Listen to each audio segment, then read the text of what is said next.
What's going on, guys? Welcome back to the Quick 60 Sports. I'm going to be going over every NFL playoff game with analysis and predictions. And today I'm going to go over the first game, which is Saturday at 3:30 Central Time. And the Titans are 12-5, and they're going against the 10-7 Cincinnati Bengals. The Titans right now currently are favored by 3.5 points. They didn't play this past season. The last time they played, 2020, the Bengals won 31-20. Obviously, that was quite a while ago. Some different changes. They didn't have Jamar Chase and company, so it's a big difference compared to last time they played. So some key stats real quick to throw out. Joe Burrow, he had finished the season with 4,611 passing yards and 34 touchdowns compared to Tannehill, who threw 3,700 yards, 3,734 yards, and 21 touchdowns. As far as defensive goes, Hendrickson leads the Bengals with 14 sacks, and Harold Landry leads the Titans with 12 sacks. So looking at the statistics as far as both teams go, surprisingly, the Titans in giving up rushing yards per game, total rushing yards on defense, they're second behind the Ravens.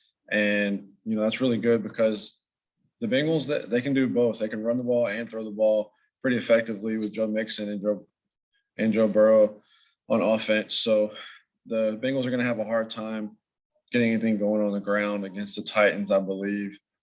And the Titans are also sixth on defensive points per game at 20.8. So that's really good as well. The Bengals are about the same on pass defense. So they're in the middle of the pack on pass defense. And so you don't really have to worry. I give the edge to the Bengals on passing, especially when their defense is about the same on pass defense. And so the Bengals do like to pass the ball more than they like to run the ball. So that's a big deal as well. The Bengals are 17th at 22 points per game against. So they're susceptible to giving up some points, but they also put points on the board as well. Like I said, the Bengals, they're fifth at run defense, so they're not that far behind the Titans at second run defense, and they've given up 1,742 rushing yards this season. So, about 300 more than the Titans. And depending on how Derrick Henry is and he's looked, even if he comes back, kind of like Cam Akers, you got to get your legs under you a little bit. I don't expect him to get 20-plus carries, even though it's the playoffs. Tannehill is going to have to come through. Obviously, they're going to be looking at A.J. Brown and company, but Tannehill is going to have to win this game in the air. There's going to be downs, third and longs, second longs, where he's going to have to use a play action and come through and make some critical plays using his arm and not just relying on Derrick Henry and company and Foreman to carry the load on the run game. So, I think that's a big play as well. The Titans front four, the front seven as far as stopping the run is really good. The Raiders front four were a little bit better, and the Bengals kind of handed them decent. It was a lower scoring game. I expect this to be a low scoring game as well. Let me go ahead and share my screen real quick. And, what I'm worried about is this right side right here. Nate Davis and Quessenberry, going up against Trey Hendrickson and company, that Bengals defensive line.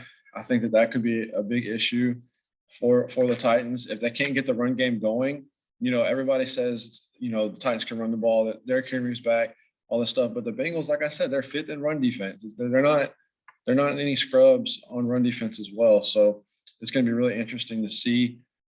I'm really curious to see how Julio plays as well, because he's kind of, been hobbling around. He's not his normal self, his old self.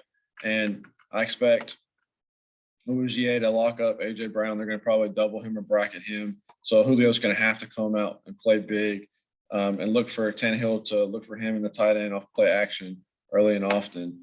So, right here they have Foreman starting, but Derrick Henry should be back. We'll see, but I don't expect him to get 20-plus carries like I said. So, and then, on the corners, you got Fulton, who's fast. They lost their first-round corner, Caleb Farley. He's out. that hurts a little bit. I'm sure he could have definitely helped that corner situation. But, and you got Janoris Jenkins on the other side. That should help a little bit. He's an old veteran. So he should help that secondary out against Joe Burrow. But to be honest, I really like the Bengals right now. In the last, 4 games, I think Joe Burrow has 10 touchdowns and no interceptions. He's on fire in the playoffs. If you look at, teams that go to the championship game, I know that the Titans lost to the Chiefs last year. Patrick Mahomes was obviously the better quarterback, and they had a banged up offensive line as well. And so, Titans had a week off to rest, and the Bengals, they had to play. They're a little bit banged up, but not too much. And Joe Burrow's the better quarterback. And in the playoffs, you got to go with the better quarterback, especially when it's crunch time. And statistically, like I just pointed out, that both teams on defense are pretty almost equal. So they're pretty even. So when both teams are pretty even on defense, I'm going to go with the better quarterback on offense and the more balanced offensive team as well, which is the Bengals. And they can run the ball with Joe Mixon and company. And they also have the better offensive passing with Joe Burrow and Jamar Chase and company. So I'm going with the Bengals. Stay tuned for my next update, which is my next NFL game coming in the next few days. All right, guys, let me know what you think down below in the comments. Let me know what your picks and predictions are for this game as well. All right, guys, until next time. Peace.